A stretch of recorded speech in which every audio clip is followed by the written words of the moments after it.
Welcome back to AM 1170, The Answer. We're here with Jason Hall, and today we're going to be talking to David Kreza. David, how you doing, man? Great, man. How are you? Good, thank you. Hey, listen, Whissel Wednesday, we talk about a little bit about what you do, but we talked earlier about the market and what the market's doing and how it's the right time for everybody. It's always the right time. Right? Oh, it's a good time to sell. No, it's a good time to buy. Yeah. We wanted to talk about a little bit something different today. So what's your angle? What do you want to talk about today with us? And Dave's one of the agents at Whissel, really. Just want to make it clear.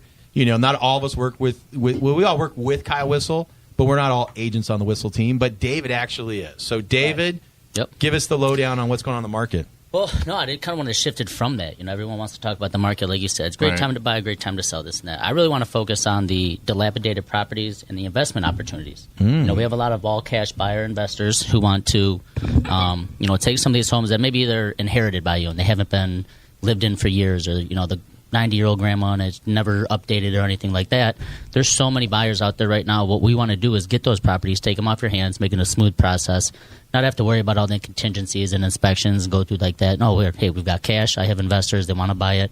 And what they'll do is they're going to put all the money into it, renovate it, and bring it back to life. Bring nice, beautiful home back into your community and get a new family in there. Let somebody else enjoy it. A friend, a family member, or yourself that has a property that needs a lot of updating, and you just, it's too much for you, and you can't maybe get a loan, you don't want to do the work, that's where you and your team can come in and if literally... you need quick cash, you're on tough times, and maybe it's a rental, and you just saw it for the first time in 2 years, and it's like, what the heck happened? Like, I got to get out from underneath this thing. Give us a call, 619-780-6697. And that goes right to Dave. And then that's my cell phone. Just so everybody knows, you can always reach out to Kyle Whissel. This is our text line here for Whissel Wednesday at 619-663-7355. Again, 619-663-7355. Since Kyle is home with his lovely wife, go ahead and text him and say hi. There you go. Yeah, hey, David, so I got a question for you. So I understand that, someone wants to sell their property because they want to get out from underneath it. But what about from the investor side? What if I want to be an investor? I've got equity in my home, right? That's just not working for me currently. I want to tap into that and be like, you know what? I do want to become a real estate mogul. Like, how do I get involved? How do I get involved with you to say, okay, look, if you're obviously coming with cash buyers, right? Yep. I want to be that guy, but I want to be a little portion of it because I don't have $450 cash you to got buy something. $225 or something. How does that work? So there's people out there. We have guys out there. They do hard money loans for you. You bring a portion of it to the table. Like, hey, I've got $200,000 cash. I need another $200-300. They'll give that to you on a shorter term loan, maybe 60, 90 days, whatever you guys work out with them. And there's also a couple of things that Kyle and I have bought property together. We formed an LLC. Yep. And let's say I own 10%. James, you can own 10%. Raj's got, Jamar's got, say, 25%. And then Big Dave could have the difference, right? So we could actually all participate based on the equity share portion we have. And then there is ways, as to tap into your equity of your current home, whether it's a cash-out refinance, whether it's a line of credit. Right, so let's say I go get a home equity line of credit. I'm getting a smoking rate from State Farm. Right? Home loans? State Farm, we do bank products. Can you say that on the air? I just want to make sure State Farm's okay with you actually State Farm has a bank. Okay. Okay. I just want to make sure you're okay. Move forward from there. I know how they are. I'm in trouble. State Farm has a bank. On to the next. All right, but I get a home equity line of credit. Yeah. Right, and so I tap into $75K because I'm a little guy, right? And so I go, here's $75K. Make me some money. You're going to put it into the pool. You're going to purchase this home from these individuals that need this help. So you're really helping out these individuals. And then now you've got a home. You're going to turn around and put it back on the market and then resell it. Help a new family. And then I recoup my initial investment. Correct. Plus whatever appreciation. Plus some. Yeah. Plus whatever appreciation. Or if you guys made a bad investment, you get the depreciation. Yeah, it's not always you get a tax write-off, right? But that's why you need a trusted realtor. Yeah, there's no guaranteed investment. You need somebody that can, read the market and say, hey, this is what this home is worth, or after renovation value. Right. This is what this home is worth. So you're going to buy it for X amount. We can put this much in it. We got to sell, pay commissions, pay costs. Then you're left with this chunk here. Right.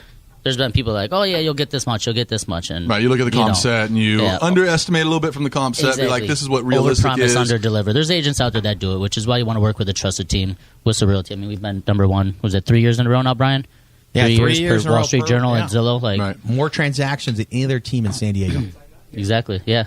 Every year, same here. I've been through since you got here. It's those photos you've been taking. Yeah. It is, you know what? He does an excellent job on the photos. Absolutely. If you want to check out Whissel Listings, it is night and day. Yeah. Right. You know, you guys do so much more of a professional job. But part of that reason is you give you props. That's one thing that Brian Kochi does as the media marketing manager for Whissel. He does nothing but that. Yep. Most agents take it with their Android, their iPhone, and they're out there taking pictures, thinking this is a professional job. Yeah. And when you go online, you can see the difference, right? It's a joke compared to a true professional like the Brian Kochi. Well, I see some of Kyle's like things that make me smile or laugh that he posts on Facebook every now and then. It's like other realtors that are putting their pictures of that home up that are just that's fascinating. Illegal. Terrible. Can't do that. Yeah. But on the flip side of investing, say you're selling a property. Well, you can't take somebody else's pictures. That's what I think you were referring to, Dave. Yeah. He was talking about the funny pictures that they put up on their own phones that you're like of the realtors that just aren't really like understanding the whole photo game, and the video game. So they literally you misunderstood. That's what I get for looking at my phone. I'm like, right, but here's what's funny. Like my wife. Put it down. Part of those, you see themselves. You see the agent in the picture because they're reflection on, say, a mirror right. in the bathroom or on the closet door. It's funny. It's just funny. Yeah. All right, let's talk about aging San Diego, right? Because there's only so many new homes in the building. Oh, I know, man. There it was. Hey, my parents bought out in 1969-70 right there in your guys' backyard in Santee. Right, so as $22,000. My dad thought it was the most expensive place. He never thought it would ever go up. Now we're $22,000 million, right? But these homes age and they become dilapidated, and that's one of the terms that we were using earlier today. So tell me about some of those purchases of homes that are gone. I mean, that's the thing. You're not going to be able to get financing for them. Jason will tell you. FHA, VA loans, they're going to go for an inspection. They're going to go an appraisal, and they're going to look into all the nooks and crannies of the house. Hey, all of them, yeah. So Fannie, Freddie, all of them will. If the property's in bad shape, they're not going to let you fund the loan without either an escrow holdback or without the seller repairing it. So the good thing with all cash, we can remove those contingencies. Hey, I know this house is beat up. That's why I'm giving you this much. It's a little bit under market value, but it's going to take that much money to bring it Otherwise, back to you're not getting a loan anyway. And it's a lot faster, man. We could do them 7-10 days, as quick as 7-10 days, turn around, get you cash in your pocket. Fascinating. Yes. And then on the flip side, like I was saying, you can do, say you have to sell a house. You don't want to pay those capital gains. You can roll it over and buy a rental property. Right. I mean, the rental market right now is insane. I mean, you're paying. You guys know what's insane? I mentioned this at the meeting yesterday. There's literally, or maybe it was my Monday morning meeting, there's literally 40,000 Airbnbs in San Diego. Yeah. Wow. That means 40,000 rental units have been taken out of the rental market, and that's why rents are going up. Yeah. It's not only San Diego's the greatest place to live, it's supply and demand. Exactly it, James. And so 40,000 are no longer out there because they're being rented on a day-to-day making more money on an annual basis than they would on. But here's also what's scary. I did that in Denver. We did Airbnb, rented it out. We'd make $170 a night. Right. Here's what I'm hearing is happening. Hey, let's say, James, you've got great credit. Let's say I don't. Hey, I'm managing all these Airbnbs. This is what I'm hearing is happening. Hey, let me put you. Go rent that property from Kyle, and you're never going to live there. You're going to let me manage it. Give me the keys. I'll make the rent payment for you, and then I turn this into basically an Airbnb, and I'll pay you a couple $100 a month, and it's happening. It's kind of crazy some of the stuff I'm hearing with Airbnb. So what's kind of your take on that, Dave? Because you're the real estate guy. Yeah, man. I remember, like I said, I used to live in Denver, and a lot I forget what it was, but in their mortgages they put some clause you can't do Airbnb on it because people were making too much money on it. Well, it's not really. So are you talking about the apartment complexes? No, I'm talking about So I'm talking about both. Yes. But you're right. So one of the reasons why I think they're putting it in there is I don't think anybody's concerned you're making too much money, but it's a risk that the lender needs to know. Like if I'm going to do a loan on the property and I'm going to hold that mortgage on the house, I should know if this is going to be used for rental property, right? Or is this going to be used for Airbnb, which is a different risk, or are you going to live in the property, right? So there's a different risk associated with all three. Oh, and you got to worry about the insurance on it that makes sense. because a rental you're going to have one applicant for the year, but Airbnb you've got. Right. You got 7-8 a month. I mean, people 2-3 days go out, go clean the place up, get another one, churn them. So that happened in Denver. You said they added some additional stuff. Yeah, they were. But what's kind of your take on what's going on? I mean, here's the good news. When I was in Colorado Springs just a month ago, went up to the Air Force Academy to see my niece. She's on the basketball team. She's a freshman cadet. And they happened to be playing San Diego State that weekend, so I picked that weekend, of course, to go visit so I could see the football game in the rain with my 75-year-old handicapped mother who wanted to hang me after getting drenched. We had to leave in the first quarter. But we stayed in Airbnb, and it was the first time I'd stayed one where I was the main person. I've stayed with Kyle at multiple ones because that's how Kyle likes to go. But it was a great Airbnb. So it was great. We had the whole bottom finished basement of this home. And it's like a 4,000 square foot home, and we had like a 2,000 square foot basement. Unbelievable. Yeah. So very nice, very well done. But what's your take like in San Diego with like knowing maybe 40,000 and seeing supply and demand, as James had mentioned, that's hitting the rent? Because like you said, the rents are up. Crazy right now. So any input or, part of me is like, hey, if that's the game, buy now before the properties keep going up, right? Yeah. Invest.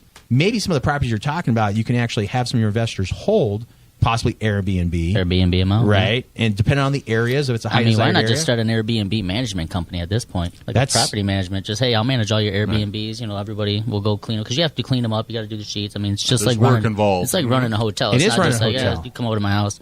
But it's cool. You got people that can just rent a room. And I remember living in Denver. We'd have some of the coolest people come through, and they're like, "Hey, where do I go? What do I do down here?" I'm like, let's go. I'll show you around the city. Like, make a new friend. First round. Yeah, exactly. Like, See, being a little and older, that's the cool thing about it. The different thing to me is I could never imagine renting just the room and I'm in the other room. And this is somebody I've never met other than online or on the text. And they show up at my house. But See, the thing is, that's like, a little different for me. But it happens a lot. Risk involved. But it happens all over. I know it happens a lot. But that's the younger generation. It links to your Facebook, and you can kind of see the people, and Have you seen some fake Facebooks yet? Yeah. Because even an old guy like me has seen some fake Facebooks where I get these girls want to be my friend. They're like 25 years old. And I'm like, delete that thing, right? Like, is this Melanie's friend? Yeah, I'm like, this is fake, man, right? Like, So I've just, I don't trust everything I see on Facebook. But, all right, what else you got as we're wrapping up your segment here? Oh, man, I don't know. We covered a lot right there. It was pretty good. Well, I think coming up, I think we want to talk a little bit about State Farm. There's some things I want to talk about that's kind of going on. It's very similar to the Airbnb. I think it's a perfect little segue to it. It has to do with ride sharing. Oh, wow. Like Uber, Lyft. Uber, Lyft. Now you guys got one?